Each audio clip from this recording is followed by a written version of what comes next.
Hello friends. तो इस video में हम जो है सबसे पहले अगर हम देखें तो ट्रेडिंग अकाउंट का फॉर्मेट देखने वाले हैं, उसी के साथ प्रॉफिट एंड लॉस अकाउंट का भी फॉर्मेट देखेंगे। तो ये दोनों के फॉर्मेट जो है बहुत ही इजी होते हैं। तो ट्रेडिंग अकाउंट, ठीक है, तो ट्रेडिंग अकाउंट का फॉर्मेट हम देखेंगे, उसके बाद हम प्रॉफिट एंड लॉस अकाउंट का भी फॉर्मेट देख लेंगे हाथों हाथ, और उसी तरह बैलेंस शीट का भी। तो सबसे पहले जो है अगर हम देखें यहाँ पर, ये जो है आपका, ठीक है, तो ये जो है कंबाइन लिखा जाता है trading and profit and loss account. लेकिन अगर हम चाहे तो इसके दोनों ही अलग अलग प्रॉफिट एंड, मतलब अगर सपोज आप बिगनर लेवल पर है तो बिगनर लेवल के लिए आपके लिए जो रहे अलग अलग बनाना ही सही रहेगा। मतलब जिस तरह से ट्रेडिंग अकाउंट का फॉर्मेट है, ठीक है, ट्रेडिंग अकाउंट फॉर्मेट। तो ट्रेडिंग अकाउंट फॉर्मेट को हम जो है थोड़ा सा डिटेल में समझेंगे, ठीक है। तो सबसे पहले अगर हम देखें यहाँ पर, तो सबसे पहले ट्रेडिंग अगर आप देखें तो ट्रेडिंग अकाउंट हमारा जो है टी फॉर्मेट में बनता है, ठीक है, इस तरह से टी फॉर्मेट में, ठीक है। यहाँ पर ये जो रहता है आपका डेबिट साइड होता है, और ये राइट में अगर हम देखें तो हमारा क्रेडिट साइड होता है। और ये हमेशा जो भी अकाउंट आपका बने, ट्रेडिंग बने या फिर प्रॉफिट एंड लॉस, तो यहाँ पर आपका ये जो रहता है सेम रहता है, पर्टिकुलर्स इस तरह से देते हैं, ठीक है। इस तरह से पर्टिकुलर्स हम लिखते हैं कॉलम में, उसी तरह उसके राइट साइड में उसका अमाउंट लिखते हैं, ठीक है। तो ये सब आपका डेबिट साइड में भी आता है, और ये आपका सिमिलर जो है क्रेडिट साइड में भी आता है, ठीक है। तो ये पर्टिकुलर और ये अमाउंट्स, तो ये चीज आपको याद रहनी चाहिए। इसके लिए कोई ऐसा सच कुछ बहुत बड़ा लॉजिक नहीं है, लेकिन ये चीज आपको याद रहनी चाहिए। जो मेन चीज अगर हम देखें तो इस अकाउंट में, अगर मेन चीज अगर हम देखें ट्रेडिंग ट्रेडिंग अकाउंट में, इस फॉर्मेट में क्या मेन चीज है, वो है टू ओपनिंग स्टॉक, ठीक है। ये ओपनिंग जब भी आपको अगर जो सपोज ट्रायल बैलेंस की कुछ एंट्रीज आपको दी गई है या स्टेटमेंट दिया गया है, तो ट्रायल बैलेंस में अगर ओपनिंग स्टॉक के बारे में बात हो रहा है तो वो हमेशा आपके जो डेबिट साइड में टॉप में आएगा टू, और किस तरह से लिखा जाएगा, टू ओपनिंग स्टॉक, और यहाँ पर राइट साइड में उसका आपका अमाउंट दिया जाएगा, ठीक है। तो ये जो है आपका ट्रेडिंग अकाउंट का फॉर्मेट है टू ओपनिंग स्टॉक। इस चीज का आपको हमेशा ध्यान रखना है कि ओपनिंग स्टॉक हमेशा आपका सबसे टॉप पर ही आएगा, उसके जस्ट नीचे आपका जो है हमेशा टू परचेसेस आएगा लेस परचेस रिटर्न्स, ठीक है। ये क्या है, परचेस रिटर्न्स माइनस करने पर। तो ये जो है आपका हमेशा फिक्स्ड रहेगा ये फॉर्मेट, इस चीज का आपको ध्यान रखना है। उसके बाद अगर हम देखें sales, by sales less sales return, ये भी आपका हमेशा फिक्स्ड फॉर्मेट रहेगा। और ये बाय क्लोजिंग स्टॉक, ये क्लोजिंग स्टॉक हमेशा आपके सेल्स के नीचे आएगा, तो इस तरह से आपको ध्यान रखना है। ये जो है आपके फिक्स्ड फॉर्मेट है, अगर हम देखें ये जो है आपका कंप्लीट फिक्स्ड है। इस चीज में अगर आप कुछ चेंजेस कर नहीं सकते, एज इट इज, ये जो है अकाउंटिंग रूल्स के बेसिस पर है। तो फिर उसके बाद जो कुछ चीजें जो हम ऊपर नीचे कर सकते हैं, जैसे सपोज आपकी कुछ एंट्रीज आ गई जो सपोज आपकी जो है ऑक्ट्रॉय से रिलेटेड, या ठीक है, ऑक्ट्रॉय जो है आप समझेगा नहीं शायद आपको, क्योंकि ये एक तरह से टैक्स होता है। ऑक्ट्रॉय जो है एक तरह से टैक्स है, जो कि जो है गवर्नमेंट जो है ये ऑक्ट्रॉय टैक्स जो है अप्लाई करती है गुड्स पर। उसी तरह अगर हम देखें import and custom duty, suppose आपको एंट्री दी गई है जिसमें या ट्रायल बैलेंस का कोई स्टेटमेंट जो है इंपोर्ट या कस्टम ड्यूटी के बारे में बात कर रहे हैं, तो ये जो है आप चाहे तो इसे ऊपर भी लिख सकते हैं, या इसे एज इट इज इस तरह से भी लिख सकते हैं। मतलब सिर्फ इस दो चीजों का जो है आपको मेन इंपॉर्टेंट ध्यान रखना है, टू ओपनिंग स्टॉक का और टू परचेसेज, ये हमेशा हमारे टॉप पर ही रहेंगे, तो इस चीज का हमें ध्यान रखना है। फिर अगर आपकी जो है, अगर आप चाहे तो ये कैरेज के सपोज आपकी कोई एंट्री आ रही है तो आप ऊपर लिख सकते हैं, नीचे लिख सकते हैं, इसमें कोई एज सच कोई फिक्स्ड पैटर्न नहीं है। लेकिन ये दो जो जो टॉप की एंट्रीज है उस चीज में आपको ये जो है प्रॉपर फॉर्मेट फॉलो करना है। तो ये इसमें हमारे अगर हम देखें ट्रेडिंग अकाउंट के डेबिट साइड में कौन कौन सी हमारी जो है आएगी एंट्रीज, वेजेस की आएगी, to wages, to carriage inward और कैरेज ऑन परचेसेस, ठीक है। ये जो है कैरेज इनवर्ड ही जो है आपके ट्रेडिंग अकाउंट में आएगा, कैरेज आउटवर्ड नहीं आएगा, इस चीज का आपको ध्यान रखना है। कैरेज आउटवर्ड आपका किस में आएगा, प्रॉफिट एंड लॉस अकाउंट में, ठीक है। तो वो भी आपको जो फॉर्मेट में लिख के दूंगा तो आपको जो है आइडेंटिफाई याद रखने में आसानी रहेगी। जैसे इसमें क्या क्या आएगा, to wages, to carriage inward और to carriage on purchases, to gas fuel and power, to freight and cartage, to import custom duty, to octroi, ठीक है। ये सब जब आपकी कंप्लीट सारी जो एंट्रीज ट्रेडिंग अकाउंट के डेबिट साइड से रिलेटेड जो भी एंट्रीज आपकी आ जाएगी, उसके बाद एट लास्ट हम क्या करेंगे, हम जो है टू ग्रॉस प्रॉफिट निकालेंगे, ये सब टोटल करेंगे और हमारा निकल के आएगा to gross profit carried down. उसी तरह यहाँ पर भी हम जो है क्या करेंगे, ये जो रहेगा यहाँ पर तो इस चीज का भी आपको ध्यान रखना है कि ये जो है फिक्स्ड होता है। यहाँ पर डेबिट साइड में हम यही लिखेंगे, to gross profit carried down, ये आपके डेबिट साइड में आता है, और बाय ग्रॉस कैरिड डाउन। ठीक है, तो ये आपको ध्यान रखना रहेगा कि जब आपका ट्रेडिंग अकाउंट में रहेगा तो ट्रेडिंग अकाउंट की लास्ट में जो रहेगा वो रहेगा to gross profit carried down और to gross by gross loss carried down. तो ये फॉर्मेट आपको properly completely as it is याद होना चाहिए, तभी आप जो है 1 सेकेंड के अंदर आइडेंटिफाई कर पाएगी कि कौन सी चीज आपकी ट्रेडिंग अकाउंट में जा रही है, कौन सी चीज आपकी प्रॉफिट एंड लॉस अकाउंट में जा रही है, कौन सी चीज आपकी बैलेंस शीट के अंदर जा रही है। तो आई होप कि आपको ये जो है फॉर्मेट समझ में आ रहा होगा कि ये क्या फॉर्मेट है। ठीक है, ट्रेडिंग अकाउंट का फॉर्मेट है ये। तो एज इट इज अगर आप चाहे तो इसको नोट कर सकते हैं, या इसका चाहे तो आप स्क्रीनशॉट भी ले सकते हैं। जो भी पॉसिबल एंट्रीज, या कह सकते हैं जो भी पॉसिबल, जो भी हमारे पर्टिकुलर्स जो भी हमारे इसमें आएंगे, वो जो भी पॉसिबल हो सकते थे वो जो है सब मैंने इसमें अंडर में लिख दी है। ठीक है, तो इससे ज्यादा नहीं मुझे लगता है कि कोई आएंगे, लेकिन ठीक है, कुछ क्वेश्चंस पर भी डिपेंड करते हैं, कुछ चीजें हमें ऑन द स्पॉट आइडेंटिफाई करनी पड़ती है कि ये ट्रेडिंग अकाउंट में जाएगी, प्रॉफिट एंड लॉस अकाउंट में आ सकती है, या फिर ये हमारी बैलेंस शीट के अंदर जा सकती है। तो अगर आप चाहे तो इसका स्क्रीनशॉट ले सकते हैं और इसे एज इट इज, इस फॉर्मेट को एज इट इज याद कर लीजिए, तो आपको जो है आसानी होगी, एंट्रीज या पोस्टिंग करने में बहुत आसानी आपको होगी।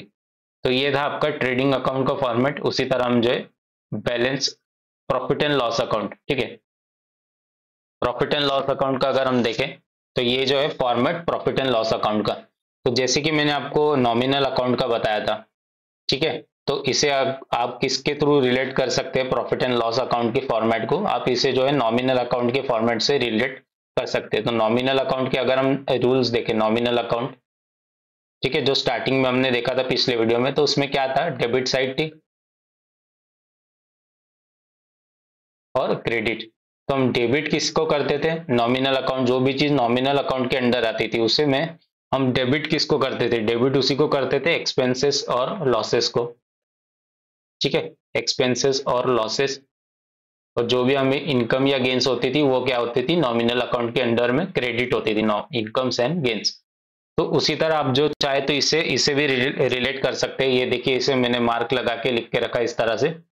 तो ये अगर हम देखें, ये जो है आपका डेबिट साइड है और ये है आपका credit side, profit and loss account का। तो ये पर्टिकुलर, और ये भी कैसे, टी फॉर्म में है, टी शेप में ये जो है हमारा एक अकाउंट बनता है। जो भी प्रॉफिट एंड लॉस अकाउंट हो, ट्रेडिंग अकाउंट हो, बैलेंस शीट हो, ये आपकी कैसे टी फॉर्मेट में बनती है। उसी तरह आपका जर्नल, लेजर, ये भी किस तरह से टी फॉर्मेट में बनता है, इस चीज को आपको ध्यान रखना है। तो अगर अब ये देखें तो पिछले इसमें क्या किया था हमने ट्रेडिंग अकाउंट में, तो डेबिट साइड का जो भी प्रॉफिट था, ठीक है, हमने क्या लिखा था डेबिट साइड में, और क्रेडिट साइड में हमने लास्ट में क्या लिखा था, to gross profit carried down to gross loss brought carried down. ठीक है, तो ये था ट्रेडिंग अकाउंट का। अब यहां पर क्या हो जाएगा ट्रेडिंग अकाउंट का, ट्रेडिंग अकाउंट के बाद हम बनाते हैं प्रॉफिट एंड लॉस अकाउंट। तो इसका एक छोटी सी ट्रिक आप याद रख सकते हैं प्रॉफिट एंड लॉस अकाउंट के लिए। जो आपको में लास्ट में जो अमाउंट लिखते हैं, ठीक है ना, लास्ट में अमाउंट कहाँ पे लिखते हैं, to gross profit carried down करके उसके आगे जो है अमाउंट लिखते हैं। तो एक क्वेश्चन जो देखेंगे उसमें आप जो समझ जाएंगे कि इस तरह से लिखते हैं।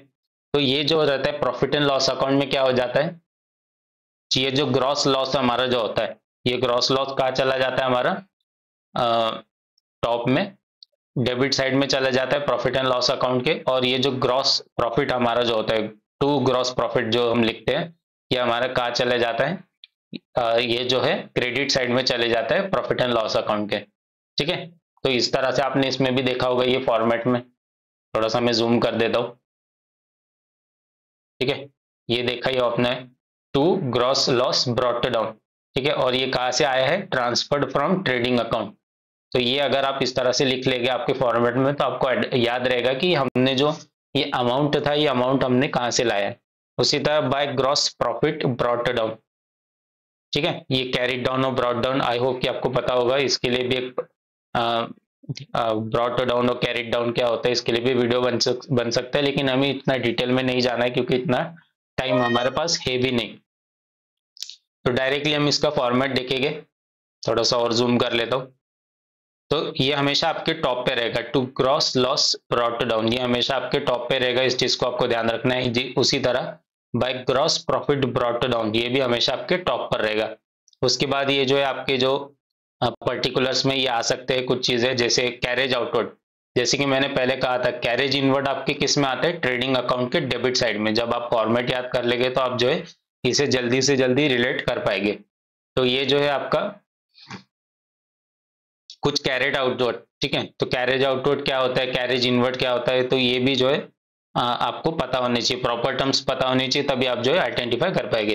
तो जब आपका कैरेज आउटवर्ड से रिलेटेड कोई अगर पोस्टिंग आती है तो वो आपकी जो है प्रॉफिट एंड लॉस अकाउंट में जाती है, ठीक है। उसी तरह सैलरीज टू सैलरीज, सैलरी से रिलेटेड जो भी होता है और वो अमाउंट होता है वो हमारा डेबिट साइड में आता है, किसके, प्रॉफिट एंड लॉस अकाउंट के। रेंट से related electricity charges, printing stationery, telephone, travelling expenses, audit, advertisement commission, ठीक है, bad debts to discount allowed. तो ये जितने भी अगर आप ये देख रहे होगे, आप जो भी हम यहाँ पर पोस्टिंग्स हमने जो कर चुके हैं या लिख रखे, यहाँ पर पोस्टिंग या कह सकते हैं entries, to entertainment expense, to interest on loan, to interest on mortgage, to bank charges, legal charges, to depreciation, to packaging, to go down. तो आप ये सोच रहे होगे कि भाई ये इतनी सारी चीजें हम किस तरह से याद कर सकते, to go down expenses, to loss by fire, to loss by theft. तो एट लास्ट फिर हम लिखते हैं टू नेट प्रॉफिट, ठीक है। ये सबसे लास्ट में हम लिखते हैं टू नेट प्रॉफिट, उसी तरह राइट साइड में लिखते हैं बाय नेट लॉस, ठीक है। तो ये आप सोच रहे होगे कि भाई ये जो फॉर्मेट जो है इसका हम किस तरह से याद रखें ये सब चीजें। तो इसका जो एक अगर मैं छोटा से कॉमन सेंस या फिर छोटी सी ट्रिक आपको बताना चाहूंगा, जैसे मैंने यहाँ पर लिख के रखा है, ये जो डेबिट साइड में है जो भी आपके एक्सपेंसेस है, अब एक्सपेंसेस किस तरह से हम आइडेंटिफाई करते हैं, ये मैंने आपको जो है ऊपर के हमारे जो फॉर्मेट था, पर्सनल अकाउंट में कौन कौन से अकाउंट आते हैं या फिर नॉमिनल अकाउंट में कौन कौन से अकाउंट आते हैं, और उसको मैंने आपको दिखाया था कि हम किस तरह से आइडेंटिफाई कर सकते हैं कि ये एक्सपेंसेस है। तो जैसे आपने आइडेंटिफाई कर लिया कि ये एक्सपेंसेस है, सपोज आपने किसी को रेंट पे किया तो ये आपके लिए क्या है, एक्सपेंसेस है। तो ये आपने पता लगा लिया रेंट है, तो ये रेंट कहाँ पर आएगा, प्रॉफिट एंड लॉस अकाउंट के डेबिट साइड में। तो ये देखिए ये टू रेंट यहाँ पर लिख दिया गया है। इलेक्ट्रिसिटी बिल आपने पे किया, ये आपके लिए एक्सपेंस है। ये फिर आप क्या करेंगे, डेबिट साइड में लिखेंगे, किसके डेबिट साइड में, प्रॉफिट एंड लॉस अकाउंट के। तो आप क्या याद रख सकते हैं कि जितने भी एक्सपेंसेस से रिलेटेड जो भी एंट्रीज या पोस्टिंग होगी हम वो कहाँ पर लिखेंगे, प्रॉफिट एंड लॉस अकाउंट के डेबिट साइड में। और आपके जितने भी इनकम या गेन से रिलेटेड एंट्रीज होगी हम वो कहाँ पर लिखेंगे, प्रॉफिट एंड लॉस अकाउंट के क्रेडिट साइड में। तो इसको आप किसके किसके थ्रू रिलेट कर सकते हैं, नॉमिनल अकाउंट के थ्रू आप इसे रिलेट कर सकते हैं, ठीक है। अगर आप एज इट इज इसे रिलेट करेंगे तो बहुत अच्छे से याद रहेगा। डेबिट साइड में क्या आता है, सब जितने भी एक्सपेंसेस और लॉसेस हैं। क्रेडिट साइड में कौन क्या क्या आता है, जो भी जितने भी इनकम्स हैं गेन्स हैं, ठीक है। जितने भी इनकम्स एंड गेन्स हमारे कौन से साइड में आते हैं, क्रेडिट साइड में। और एक्सपेंसेस लॉसेस किस में आती है, डेबिट साइड में। तो आप जो है प्रॉफिट एंड लॉस अकाउंट को नॉमिनल अकाउंट से रिलेट कर सकते हो। तो ये आपको जब चीजों को आप रिलेट करना शुरू करेंगे तो आपके लिए ये सब चीजें आपको याद नहीं करनी पड़ेगी। जैसे आप पढ़ेंगे कि एडवर्टीजमेंट से रिलेटेड कुछ एंट्री है, एडवर्टीजमेंट क्या है एक्चुअली में, ये है एक्सपेंस है आपके बिजनेस के लिए। तो अगर अब ये एक्सपेंस है तो ये एक्सपेंस कहाँ जाएगा, आप फिर जो है याद करेंगे कि एक्सपेंस जो भी एक्सपेंसेस है हमारे प्रॉफिट एंड लॉस अकाउंट के डेबिट साइड में जाएंगे। तो फिर आप जो है पोस्टिंग कर पाएंगे आसानी से, बहुत ही जल्द से जल्द, ठीक है। और इसे थोड़ा सा और रिलेट करने के लिए अगर आप देखें क्रेडिट साइड, ये जो हमारा क्रेडिट साइड है प्रॉफिट एंड लॉस अकाउंट का, तो इसके अगर हम पर्टिकुलर्स को देखें तो ये तो आपका जो है रहेगा फिक्स ही रहेगा, ऊपर by gross profit brought down, ये आपका फिक्स ही रहेगा, इसे कोई चेंजेस करने की जरूरत नहीं है। अगर आप पिछले ट्रेडिंग अकाउंट से कुछ प्रॉफिट एंड लॉस ला रहे तो आपको इस तरह से टॉप पर उसे लिखना ही पड़ेगा। फिक्स्ड है, इसमें कोई एज सच कुछ बहुत बड़ा कोई रॉकेट साइंस नहीं है। फिर उसी तरह आपने discount receive, bye discount receive. अब ये क्या है, आप अगर आपको डिस्काउंट मिल रहा है मतलब ये गेन है आपके लिए, तो आपका जो भी गेन है वो क्रेडिट साइड में आ रहा है, किसके, प्रॉफिट एंड लॉस अकाउंट के। उसी तरह कमीशन रिसीव्ड, उसी तरह बैड डेट रिकवर्ड्स, ठीक है, जो बैड डेट्स आपके उधार अटके हुए थे वो रिकवर हो गए थे, ये आपके लिए गेन से इनकम है, तो ये आपके क्या है, क्रेडिट साइड चले जाएंगे प्रॉफिट एंड लॉस अकाउंट के। उसी तरह by profit on sale of assets, ठीक है, by income from other sources, by interest received, ठीक है। ये हमने बीच में थोड़ा सा मिस्टेक हो गई थी, बाय रेंट रिसीव। अब रेंट आपके लिए क्या है, अगर हम देखें रेंट रिसीव ये क्या है आपके लिए, एक इनकम है। इनकम इंटरेस्ट रिसीव ये भी क्या है आपके लिए, इनकम है। ठीक है, किस तरह से हम इसे रिलेट कर सकते हैं ये आपको दिखा रहा हूँ, इनकम फ्रॉम अदर सोर्सेस। ठीक है, अब आपने सोचा नहीं होगा कि कोई ऐसे सोर्स से आपको जो है इनकम हो जाए। ठीक है, या हो सकता है आपके कुछ ट्रायल बैलेंस में ऐसे एंट्रीज हो जो आप सोच नहीं सकते थे, लेकिन उससे आपको मतलब जो भी पर्टिकुलर इंडिविजुअल है उसे उससे इनकम हो रही है, तो आप उसकी पोस्टिंग कहाँ करेंगे, credit side profit and loss account के। तो by profit on sales of assets, suppose जो भी हम अकाउंट्स जिसका हमें फाइनल अकाउंट्स तैयार करना है वो अपने जो है असेट्स को बेचता है, तो उसे असेट्स बेचने पर जो है प्रॉफिट हो रहा है, तो उसकी एंट्री किस तरह से आएगी, उसकी आएगी credit in the profit and loss account के क्रेडिट साइड पर। तो अब ये अगर हम देखें जितने भी एंट्रीज है, अब ये एंट्रीज को अगर हम जो है अगर इनमें कुछ कॉमन पॉइंट ढूंढने का कोशिश करें तो हम क्या देखेंगे कि ये जितने भी एंट्रीज है इनकम्स एंड गेन्स है। ठीक है, one in the other form incomes and gains. ठीक है, उसी तरह अगर आप इसके जो है कैरेज आउटवर्ड से लेके, आप कैरेज आउटवर्ड मतलब अगर आपको जो है सपोज आपको बिजनेस के कुछ गुड्स है वो आप जो है किसे एक रिटेल स्टोर में आप जो है उसे ट्रांसपोर्ट कर रहे हैं, तो ये खर्चा कौन उठाएगा, ये खर्चा आपको ही बेयर करना पड़ेगा, तो इसे हम क्या कहेंगे, टू कैरेज आउटवर्ड। अब ये खर्चा आपको बेयर करना पड़ रहा है मतलब ये आपके लिए क्या है, एक एक्सपेंस है आपके लिए कि ये नुकसान है, क्योंकि इसको इसके रिटर्न में आपको कुछ नहीं मिल रहा है, तो इसलिए ये आपके लिए एक्सपेंस हो गया। तो इसी तरह अगर हम इसे कॉमन सेंस यूज करें और इसे रिलेट करने की कोशिश करें तो ये ऊपर से लेके जितने भी हमारी अगर हम देखें पर्टिकुलर्स नीचे तक अगर हम देखें टू लॉस बाय थेफ्ट तक, तो ये जो जितने भी हमारे जो एंट्रीज है, ठीक है, एंट्रीज या क्या कह सकते हैं पर्टिकुलर्स, तो ये जितने भी है ये हमें क्या शो करते हैं, या तो ये हमारे क्या है एक्सपेंसेस हैं या फिर हमारी ये जो है लॉस है। तो इस तरह से अगर आप रिलेट करेंगे तो आपको जो है ये इतना कॉम्प्लिकेटेड फॉर्मेट जो है रट्टा मारने की जरूरत नहीं पड़ेगी, आप जो ट्रिक के थ्रू भी आप इसे याद कर सकते हैं। तो इसका मतलब क्या होगा कि आपके लिए ये प्रॉफिट एंड लॉस अकाउंट का फॉर्मेट बहुत ही ईजी हो जाएगा। अगर आप चाहते हैं कि इसके स्क्रीनशॉट भी ले सकते हैं ताकि आप जो है इसे रिलेट कर पाए। ठीक है, आई होप कि आपने जो इसका स्क्रीनशॉट ले लिया होगा। ठीक है, तो हमने देखा ट्रेडिंग एंड हमने कौन कौन से अकाउंट देखे, हमने देखे ट्रेडिंग अकाउंट, ट्रेडिंग अकाउंट का फॉर्मेट देखा। तो ट्रेडिंग अकाउंट का फॉर्मेट एक ऐसा फॉर्मेट है, आप अगर चाहे तो एज इट इज इसे याद कर लीजिए। ये ऊपर के जो दो पर्टिकुलर से टू ओपनिंग स्टॉक से लेकर to purchases, to purchases debit side में और क्रेडिट साइड में by sales and by closing stock, ये तो फिक्स्ड ही रहेंगे। आपको ध्यान रखना है कि ये जो है जो भी पर्टिकुलर्स के रिलेटेड इंफॉर्मेशन है वो टॉप में आपको लिखनी है। ठीक है, उसी तरह आप इसका याद कर लीजिए, वेजेस के बारे में हो रहा है। ठीक है, और एक और चीज आपको याद रखनी है, अगर वेजेस के बारे में बात हो रही है तो ये हमेशा वेजेस से रिलेटेड जो भी पोस्टिंग होगी वो आपकी ट्रेडिंग अकाउंट में ही पोस्ट होगी डेबिट साइड में। सपोज सैलरीज के रिलेटेड कोई जो है एंट्रीज है, तो सैलरीज से रिलेटेड एंट्रीज आपकी जो है वो कहाँ पर आएगी, वो हमेशा प्रॉफिट एंड लॉस अकाउंट में ही आएगी, जैसे यहाँ पर लिखे टू सैलरीज, ये चीज को आपको ध्यान रखना है। अब इससे रिलेटेड कोई ऐसा मतलब कोई पर्टिकुलर रूल या कुछ नहीं है, लेकिन ये फॉलो की जा रही है तो इसे फॉलो करना है। ठीक है, अगर आप चाहे तो इसे बहुत ज्यादा डिटेल में अगर ले जाना चाहे तो आप जो खुद अपने तरफ से डिटेल में ले जा सकते हैं। इस चीज का आपको ध्यान रखना है। बस वेजेस को आपको ध्यान रखना है कि ट्रेडिंग अकाउंट में आएगा वेजेस, वेजेस से रिलेटेड जो भी पोस्टिंग है वो ट्रेडिंग अकाउंट में आएगी, और सैलरीज से रिलेटेड जो भी पोस्टिंग है वो आपकी प्रॉफिट एंड लॉस अकाउंट में आएगी। ठीक है, उसी तरह आपका कैरेज इनवर्ड, कैरेज इनवर्ड या टू कैरेज ऑन परचेज, अगर आप कुछ परचेज कर रहे हो और उस पर आपको जो है ट्रांसपोर्टेशन यानी कैरेज का कुछ रिलेटेड भाड़ा लग रहा है, या कैरेज इनवर्ड, कैरेज इनवर्ड क्या है मतलब कुछ आप कुछ जो प्रोडक्ट्स है या परचेज कुछ किया वो आपको जो है ट्रांसपोर्ट से रिलेटेड पैसे आपको देने पड़ रहे, तो वो है कैरेज इनवर्ड। तो ये कैरेज इनवर्ड आपका हमेशा कैरेज इनवर्ड हो या carriage on purchase, this will always come in trading and trading account के डेबिट साइड में। ठीक है, तो ये एज सच इसका कोई रूल नहीं है, लेकिन हमें ये एज इट इज फॉलो करना है। उसी तरह आपका जो है टू कैरेज आउटवर्ड, अगर सपोज आपका कोई कैरेज आउटवर्ड से रिलेटेड पोस्टिंग आ रही है तो ये जो है आपके, ठीक है, ये जो है आपके प्रॉफिट एंड लॉस अकाउंट के डेबिट साइड में हमेशा आएगा ही। अगर हम देखें तो कैरेज आउटवर्ड, ये देखें मैंने इसे कर यहाँ पर लिख के भी रखा है ताकि हम जो इसे आइडेंटिफाई कर पाए, टू कैरेज आउटवर्ड। तो इस चीज का कुछ चीजों का आपको ध्यान रखना ही होगा, तो हो सकता है आपको ये चीजें मेमोराइज करनी पड़े। अगर हम देखें to gas fuel and power, ये भी हमेशा क्या है, डेबिट साइड में रहेंगे ट्रेडिंग के।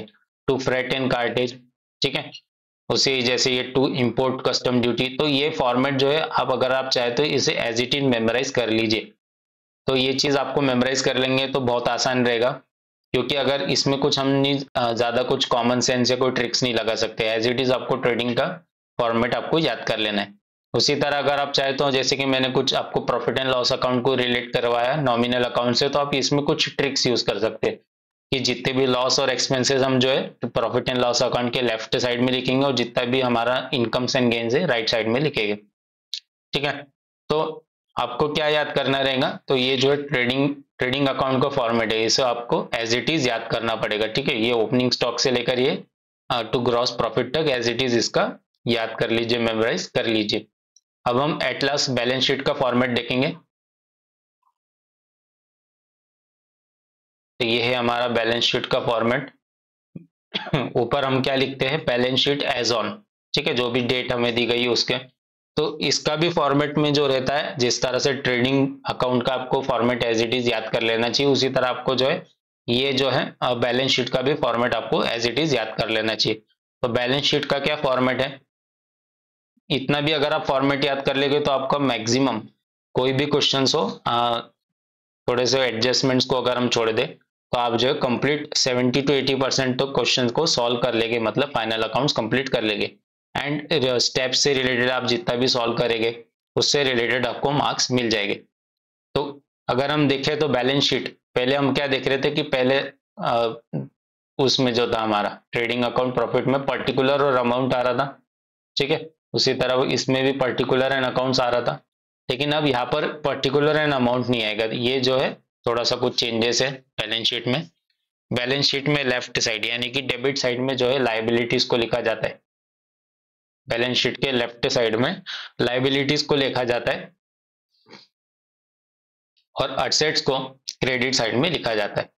तो ये जो है कुछ फॉर्मेट आपको एज इट इज फॉलो करना होगा, ठीक है।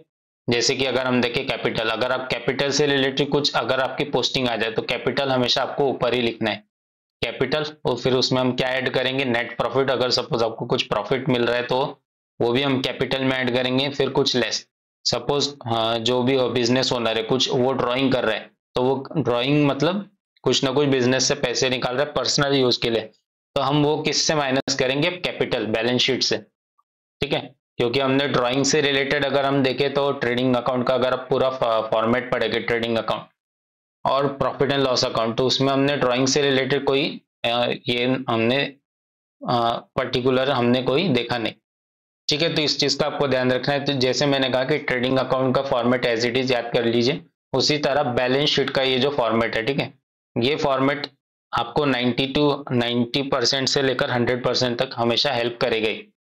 हो सकता है इसमें कुछ एक दो चीजें बीच में छूट गई हो, लेकिन ये मैक्सिमम कवर हो जाती है इसमें चीजें। जैसे कैपिटल हो गया, ये आपको एज इट इज याद रखना है। कैपिटल ऐड, क्या ऐड होगा इसमें, नेट प्रॉफिट। और अगर आपको जो ड्राइंग हो रही है, जो भी प्रोप्राइटर है ओनर है बिजनेस का, कुछ पर्सनल यूज के लिए निकाल रहा है, तो वो इसमें से लेस हो जाएगा। उसी तरह सनड्राई ट्रेड क्रेडिटर्स, ठीक है, ये सनड्राई ट्रेड क्रेडिटर्स क्या होते हैं, इसके लिए भी जो है प्रॉपर हम क्या करेंगे, एक वीडियो बनाएंगे जिसमें हम डेटर्स कौन होते हैं, क्रेडिटर्स कौन होते हैं, ये हम डिस्कस करेंगे। और इन्हीं के थ्रू जो है फिर आपको जो है समझ में आएगा कि ये सनड्राई, ठीक है, सनड्राई डेटर्स कौन होते हैं। उसी तरह आपके सनड्राई क्रेडिटर्स कौन होते हैं, ठीक है। ये जो है हम डिटेल में एक वीडियो में समझेंगे, ताकि एक्चुअली में क्या होता है कि इससे जो है थोड़ा सा कंफ्यूजन क्रिएट होता है, क्योंकि मैं खुद इसमें जो है कंफ्यूज हो चुका हूँ। तो मैं चाहता हूँ कि इसमें जो कुछ ट्रिक्स मैंने यूज किए थे ताकि हम जो याद रख सके कि ये डेटर कौन होता है, क्रेडिटर कौन होता है, ये आपके लिए हेल्पफुल रहे। तो एज इट इज आपको याद कर लेना है, कैपिटल के नीचे सनड्राई ट्रेड क्रेडिटर्स आएगा, इसके नीचे बिल्स पेबल आएगा, बैंक ओवरड्राफ्ट, बैंक लोन से रिलेटेड जो भी पोस्टिंग है वो इसमें आएगी। आउटस्टैंडिंग कुछ अगर आपके एक्सपेंसेस है तो वो भी आपके जो है बैलेंस शीट के लाइबिलिटीज में आएगा। रिजर्व्स एंड फंड से रिलेटेड कुछ होगा तो वो भी आपके बैलेंस शीट के लाइबिलिटी साइड में आएगा। असेट्स में क्या क्या आएगा अगर हम देखें तो तो असेट्स का भी कुछ एक फॉर्मेट है कि वो किस तरह से लिखा जाना चाहिए, वो मैं आपको अगले वीडियो में पॉसिबल होगा तो प्रोवाइड करूंगा, क्योंकि अभी जो है मैंने इसमें आइडेंटिफाई नहीं किया है इसमें, तो हो सकता है कंफ्यूजन क्रिएट हो, तो इसके लिए मैं जो है बताऊंगा, क्योंकि इसमें कुछ ना कुछ होता है जैसे मुझे भी याद नहीं आ रहा है अभी, तो मैं इसलिए नेक्स्ट वीडियो में आपको बताऊंगा। लेकिन इन चीजों को आपको याद रखना है कि असेट साइड्स में, हमारे बैलेंस शीट के असेट साइड में क्या क्या आएगा, कैश इन हैंड, ठीक है, आपके पास कितना पैसा बचा है वो आपके बैलेंस शीट के असेट साइड में आएगा। कैश एट बैंक, बैंक में कितना पैसा बचा है, ठीक है ना, 31 मार्च में आपके बैंक में कितना पैसा बचा है वो आपके बैलेंस शीट के असेट साइड में आएगा।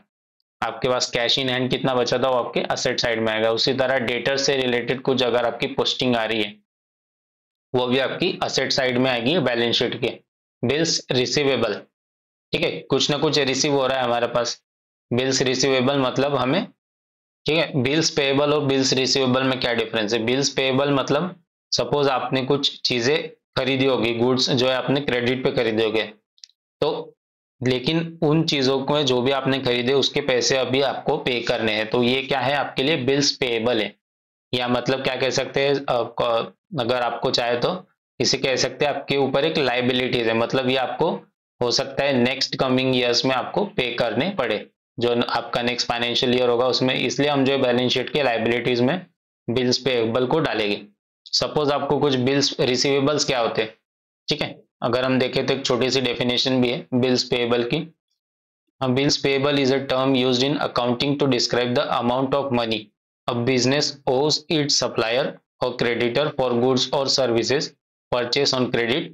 Bills payable are also known as unpaid vendor invoices, ठीक है।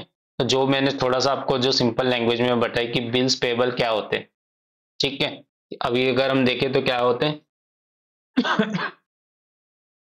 जैसे सब बिजनेस है, उसने सप्लायर पे क्या करा है, सप्लायर से कुछ उधारी में कुछ खरीदा है, तो अब उसे वो पे करना ही होगा, आज नहीं तो कल उसे पे करना होगा, तो ये जो है आपके बिल्स पेएबल के इसमें पोस्टिंग में आ जाएगी वो, ठीक है। उसी तरह क्रेडिटर से रिलेटेड कुछ हो तो ये है आपके बिल्स पेएबल।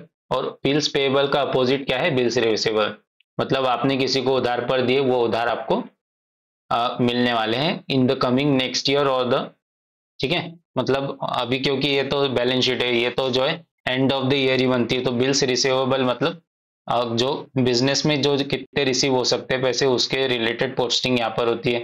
फिर क्लोजिंग स्टॉक, ठीक है, सपोज ये होता बैलेंस शीट एज ऑन 31 मार्च 2024, ठीक है, तो 31 मार्च पे आपका कैश कितना है वो आप एसेट साइड में लिखेंगे, कैश एट बैंक कितना है वो असेट साइड बैलेंस शीट में लिखेंगे। डेटर से रिलेटेड कुछ है कुछ बिल्स आपको रिसीव होने वाले, बिल्स मतलब जो कैश और मनी जो आपको मिलने वाले, जो आपने उधार पर किसी को दिए थे वो। फिर आपका closing stock, at the end of the year आपका स्टॉक कितना बचा है वो आपकी जो है स्टॉक से रिलेटेड एंट्री वो भी इधर ही आती है। फिर आपका जो लाइफ स्टॉक है वो कितना बचा है वो भी एक आपके लिए असेट है। फिर फर्नीचर आपके पास कितना है, land and building, plant and machinery, ठीक है, प्लांट एंड मशीनरी। फिर उसके बाद व्हीकल्स, फिर उसके बाद जो है ट्रेडमार्क, ट्रेडमार्क से रिलेटेड भी जो भी आपके लिए क्या है ये एक असेट है। गुडविल आपके लिए एक असेट है। फिर प्रीपेड सैलरी, ये भी क्या है आपके लिए असेट है। Stock in hand, stock in hand, अब ये क्या है आपके लिए असेट ही है। तो इसलिए जो भी जितने असेट से रिलेटेड जो भी चीजें होगी वो हम क्या करेंगे बैलेंस शीट के असेट वाले साइड में लिखेंगे। तो आप थोड़ा रिलेट भी कर पा रहे होंगे कैश इन हैंड, अब ये कैश इन हैंड क्या है, ये आपके लिए असेट है। कैश एट बैंक ये क्या है, असेट है। बिल्स रिसीवेबल, ये फ्यूचर में जो आप रिसीव करेगी आपके लिए असेट है। क्लोजिंग स्टॉक, कुछ अगर स्टॉक बचा है ये आपके लिए क्या है, एक असेट है। लाइफ स्टॉक बचा है वो आपके लिए असेट है। फर्नीचर आपके लिए असेट है। लैंड एंड बिल्डिंग आपके लिए असेट है। Plant machinery, vehicle, trademark, goodwill, prepaid salary, stock in hand, ये सब क्या है आपके लिए असेट है, इसलिए ये बैलेंस शीट के असेट साइड में आ रहा है, ठीक है। अब लाइबिलिटीज अगर हम देखें, लाइबिलिटीज मतलब जो कुछ उधार हमारे ऊपर बचा है, जो हमें बकाया है, उसे जो हमें चुकाना है फ्यूचर में, वो सब रिलेटेड जो भी एंट्रीज होगी वो हमारी यहाँ पर आ जाएगी। तो इससे हम अगर हम कुछ चीजें रिलेट करेंगे तो हम जो है हो सकता है हम इन ये जो है टर्मिनोलॉजी तो आपको एज इट इज पता होनी चाहिए, लेकिन ऐसे मतलब रट्टा मारने की जरूरत नहीं होती। अगर आप थोड़ा कॉमन सेंस यूज करेंगे तो आप आइडेंटिफाई कर पाएंगे कि ये बैलेंस शीट में ज्यादा है प्रॉफिट एंड लॉस अकाउंट में जा रहा है, ट्रेडिंग अकाउंट में जा रहा है, ये सब आप जो है रिलेट कर पाएंगे। बैंक ओवरड्राफ्ट क्या होता है? An overdraft occur when an account lacks the fund to cover a withdrawal but the bank allow the transaction to go through anyway. ठीक है, तो बैंक ओवरड्राफ्ट क्या होता है? सपोज आपके बैंक में सिर्फ 500 रुपीज है, ठीक है, अगर आपका जो एक बिजनेस अकाउंट है, इस तरह से थोड़ा सा आप रिलेट कर सकते हैं कि सपोज आपको किसी को 700 पे करने हैं और आपके पास सिर्फ बैंक में 500 है, लेकिन आपने बैंक को क्या इनपुट दिया कि भाई सपोज आपने क्या चेक जमा कर दिया होगा, ठीक है, किसी के बैंक में, तो बैंक क्या करती है? बैंक ये करती है कि ये जो है 700 जो है 700 रुपीज जो है वो पर्टिकुलर पर्सन के अकाउंट में ट्रांसफर कर देती है। तो ये 200 रुपीज पे कुछ ना कुछ, मतलब ये जो टोटल होते हैं, मतलब ये 200 रुपीज से जो बैंक को ऐड करने पड़े, तो ये 700 पे कुछ ना कुछ वो परसेंटेज पर चार्जेस लगाते हैं। जो चार्जेस होते हैं उसे हम क्या करते हैं? Bank overdraft. ठीक है, तो ये जो सपोज आप इस तरह से अगर कुछ ट्रांजेक्शन कर रहे हैं तो आपको जो है कुछ ना कुछ चार्जेस पे करने पड़ेंगे, तो ये जो चार्जेस होते हैं इसे हम जो है बैंक ओवरड्राफ्ट कहते हैं। तो अगर आपको कुछ इससे रिलेटेड समझ में नहीं आता है तो आप जो इसे थोड़ा सा और डिटेल में समझ सकते हैं। तो और अगर हम देखते हैं तो डेटर्स क्या है, जैसे कि मैंने कहा इसे हमें डिटेल में भी समझना जरूरी, क्योंकि ये इससे कंफ्यूज हो सकते हैं। Debtors are those person to whom goods are sold in credit. ठीक है, क्या है? Debtors are those person to whom goods are sold in credit, मतलब जिन्हें हम उधार पर बेचते हैं, उधार पर, तो वो हमारे लिए क्या हो जाते हैं? डेटर्स हो जाते हैं। जैसे कि goods sold to Shyam ₹4000, suppose हमने गुड्स सेल किए तो हमारे लिए श्याम क्या हो गया? Shyam is debtor for us. और क्रेडिटर्स कौन होते हैं? Goods purchase on credit from those person called creditor. Suppose हमने जो है गुड्स परचेज किए श्याम से क्रेडिट पर, तो श्याम हमारे लिए क्या हो गया? यहाँ पर श्याम की जगह किसी और को यूज करते हैं। सपोज हमने गुड्स, यहाँ पर आ गया goods purchase from Mohan, purchased from Ram ₹4000 on credit, मतलब उधार पर हमने राम से 4000 के गुड्स जो है उधार पर खरीदे। तो राम हमारे लिए इस केस में क्या हो गया? राम हमारे लिए क्रेडिटर बन जाता है। ठीक है, सपोज हम किसी से उधार में खरीद रहे हैं तो वो हमारे लिए क्रेडिटर हो जाता है, और उसी तरह अगर हम किसी को उधार पर बेच रहे हैं तो वो जो पर्सन होता है हमारे लिए डेटर हो जाता है। इसी को अगर हम रिलेट करें तो राम के लिए हम क्या हो गए हैं? जैसे राम हमारे लिए क्रेडिटर हो गया, लेकिन हम राम के लिए क्या हो गए? डेटर्स, क्योंकि वो हमें उधार पर बेच रहा है, तो हम राम के लिए क्या हो गए? डेटर। उसी तरह हम अगर चाहे तो इसे देखें सनड्राई क्रेडिटर्स, या अगर हम हिंदी में समझने की कोशिश करें तो सनड्राई क्रेडिटर्स कौन होता है? लेनदार। ठीक है, लेनदार। आई होप कि आपको ये दिख रहा होगा प्रॉपरली, लेनदार। ठीक है, जैसे सनड्राई डेटर, देनदार, जिसे आप लोग क्या, तो क्या है? Sundry creditors any person who supplies the goods और service consumable items to a business firm on credit basis will be called a sundry creditor. ठीक है ना? अब सनड्राई क्रेडिटर आपको समझ में आ गया होगा। जिस तरह से ये इस एंट्री से हमें पता चलता है कि राम हमारे लिए क्रेडिटर है, तो अगर हम देखें वो भी वही चीज सनड्राई के लिए भी अप्लाई हो रही है। सनड्राई क्या कह रहा है? Any person. ठीक है, अब ये कौन सा, ये पर्सन कौन हो सकता है? Ram. Ram who supplies the goods और सर्विसेज और consumable item to a business firm on a credit basis will called a sundry creditor. तो आप इस तरह से रिलेट कर सकते हो। तो राम हमारे क्या हो गया? हमारे यहाँ पर सनड्राई क्रेडिटर। उसी तरह अगर हम देखें सनड्राई डेटर्स कौन होता है? डेटर मतलब, ठीक है, अगर इसे थोड़ा सा और भी इजी लैंग्वेज में समझना चाहे तो यहाँ पर मैंने लिखा है जिसे आप लोन देते हैं या पैसे देते हैं उसे डेटर, देनदार कहते हैं। ठीक है, सपोज आपने किसी को 4000 का लोन दिया तो ये आपके लिए क्या हो गया? ये जो हो गया डेटर हो गया। ठीक है, इस तरह से अगर आप एग्जांपल्स के थ्रू रिलेट करेंगे तो डेटर और क्रेडिटर वाला कॉन्सेप्ट आपको समझ में आ जाएगा। ठीक है, तो इस वीडियो के लिए बस इतना ही था। आई होप कि आपको जितना भी मैंने एक्सप्लेन किया वो अच्छे से समझ में आया। अगर इससे रिलेटेड कुछ डाउट हो गए तो आप जो कमेंट सेक्शन में पूछ सकते हैं। Thank you.